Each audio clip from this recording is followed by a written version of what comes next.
Hello guys, good morning to my new blog. Maggi बनाओ सकाल खाया मैगी बनव खिया हे सका उठा दांत घसा मैगी बनाव खिया हे ये मो भाई दुनू दुनू सकाल सकाल आसिले मैगी ए सीझीगला मैगी कढ़ा जाऊँगी कढ़ा हम अंडा पड़ी हम देखो केमती कढ़ा सीझा मैगी दिन सकाल रुटीन एटू स्टार्ट हम आगू आगू अच्छी देखो आगू आगू कौन हम अंडा पड़ी पियाज पड़ी हम मैगी जमी बना है नॉर्मल देखो यहाँ अंडा भुजी हम मैगी पड़े मैगी अंडा है मैगी पियाज जरा ही पड़ला अंडा तापर हम यूनिक स्टाइल गोटे हम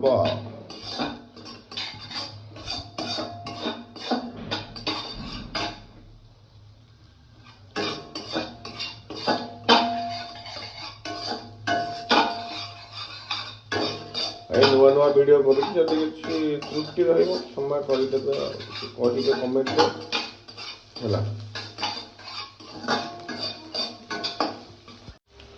मैगी एबे रेडी हो धीरे धीरे पियाज द्वारा चली पियाज द्वारा हम तापर पियाज संगे टमाटो पड़ो टमाटो पर मैगी पड़ो मैगी मसला पड़ो हम आगे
घंटे घंटे चलती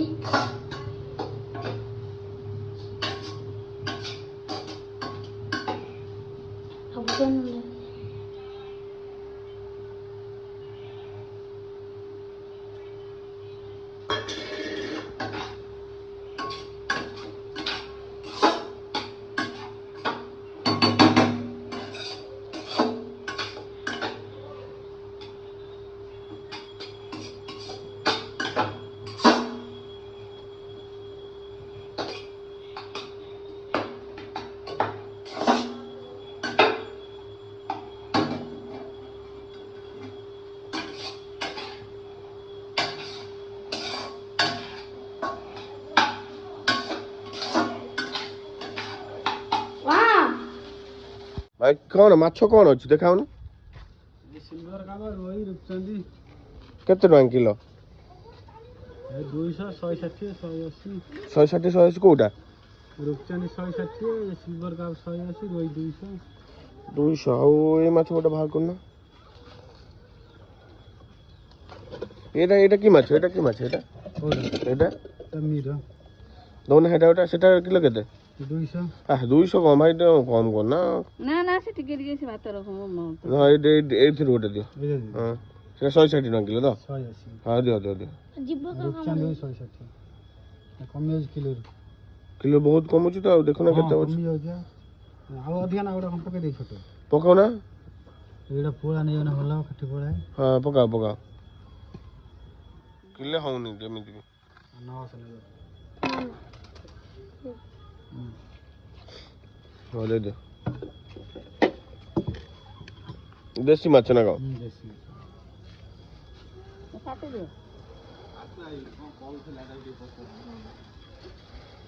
କାଟିଦେବ। ଆମର ଟିକେ କାଟି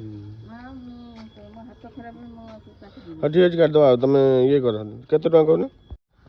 ଦେଖନ୍ତୁ ଆମ ଗାଁର ଦୃଶ୍ୟ। ଇଏ ହେଉଛି ଧୁନୁ, ସେ ଯାଉଛି ଶୁଖୁଆ। ଆମେ ବର୍ତ୍ତମାନ ପାର୍କ ଆଡ଼କୁ ଗତି କରୁଛୁ। ଏଇଟା ହେଉଛି ଆମ ଗାଁ ପାର୍କ, ଅରଦପଲ୍ଲୀ ପାର୍କ। ଆପଣଙ୍କୁ ସ୍ୱାଗତ ଜଣାଉଛି। ପାର୍କ ଭିତରେ ଗୋଟେ ପୋଖରୀଟା ଅଛି। ଏଇଟା ଆମ ପୋଖରୀରେ ମାଛ ଛଡ଼ା ହେଇଛି। ଗାଁ କ୍ଲବ ପୋଖରୀ ବଣ ହେଇଗଲାଣି ଧୀରେ ଧୀରେ କ୍ଲବ ଆମର ପାର୍କଟା।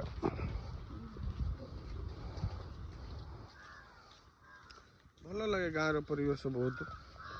ଗାଁରେ ରହିବା, ଗାଁର ଖାଦ୍ୟ ଖାଇବା ବହୁତ ଭଲ। ପାର୍କ ବହୁତ ଭଲ ଥିଲା କିଛି ଦିନ ପୂର୍ବରୁ, କିନ୍ତୁ ବର୍ଷା ଯୋଗୁଁ ଏ ଯେଉଁ ଗଛ ସବୁ ହେଇଯାଇଛି ତ ବହୁତ ଜଙ୍ଗଲ ହେଇଯାଇଛି। ସାପମାନେ ବି ବହୁତ ରହୁଛନ୍ତି ଆ ଭିତରେ। ଆମେ ବି ସାପ ବାଗିଆ ବୁଲୁଛୁ।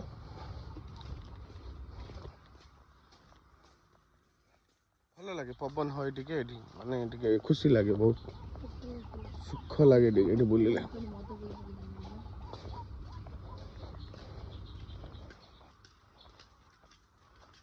ବହୁତ ଭଲ ଜାଗାକୁ ପରିବେଶକୁ ଖରାପ କରୁଛନ୍ତି ଲୋକ ଆସିକି ଏଠି। ଦେଖ ଆମ ଟାଙ୍କି, ଏଇଟା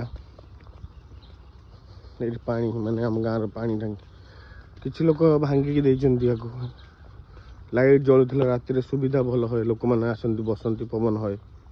କିନ୍ତୁ କିଛି ଲୋକ ଅଛନ୍ତି ଭାଙ୍ଗି ଦେଉଛନ୍ତି। ଗାଁର ଭଲ ଜିନିଷ ତାଙ୍କୁ ଦେଖାଯାଏ ନା। କ'ଣ କୁହାଯିବ ଆଉ ସେମାନଙ୍କୁ। କେତେ ଗ୍ରୀନେରୀ ହେଇଛି, କେତେ ବଢ଼ିଆ ଦେଖାଯାଉଛି ଦେଖନ୍ତୁ। ପଛପଟେ ଗୋଟେ ନଦୀ ଅଛି ଦେଖନ୍ତୁ। ଏଇଟା ଲୁଣା ନଦୀ। ଏ ନଦୀ ବହୁତ ଭଲ ଥିଲା ଆଗରୁ, କିନ୍ତୁ ଦଳ ଫଳ ହେଇଯାଇଛି। ଖୋଳାଖୋଳି ହେଇଥିଲା, ଭଲ ହେଇଥିଲା, ଭଲ ଥିଲା, ଲୋକ ଗାଧାନ୍ତି ବି ଏଥିରେ। କିନ୍ତୁ ଏ ଦଳ ହେଇକି ଖରାପ ପଡ଼ିଥିଲା, ପାଣି ଯିବା ଆସିବା କରୁନି, ପାଣି ପଚି ଗଲାଣି। ଆଉ ଦେଖନ୍ତୁ ସେପଟ ଗାଁ ନାଁ ହେଉଛି ଜରିଆ। ସେପଟେ ନଈ ପାରି ହେଲେ ଜରିଆ। ସେପଟେ ଅଛି ଆମର ମୁସଲିମ ସାହି ଅଛି ସେପଟେ। ଏମିତି ଗାଈ ଚରୁଛନ୍ତି, ବଢ଼ିଆ। କେତେ ଗୋଟେ ପରିବେଶ ଭଲ ଲାଗୁଛି କହିଲ, ଗାଁର ପରିବେଶ। ତମେ ବାହାରକୁ ଯିବ ଏସବୁ ଜିନିଷ ମିଳିବନି ତମକୁ କେବେ ବି।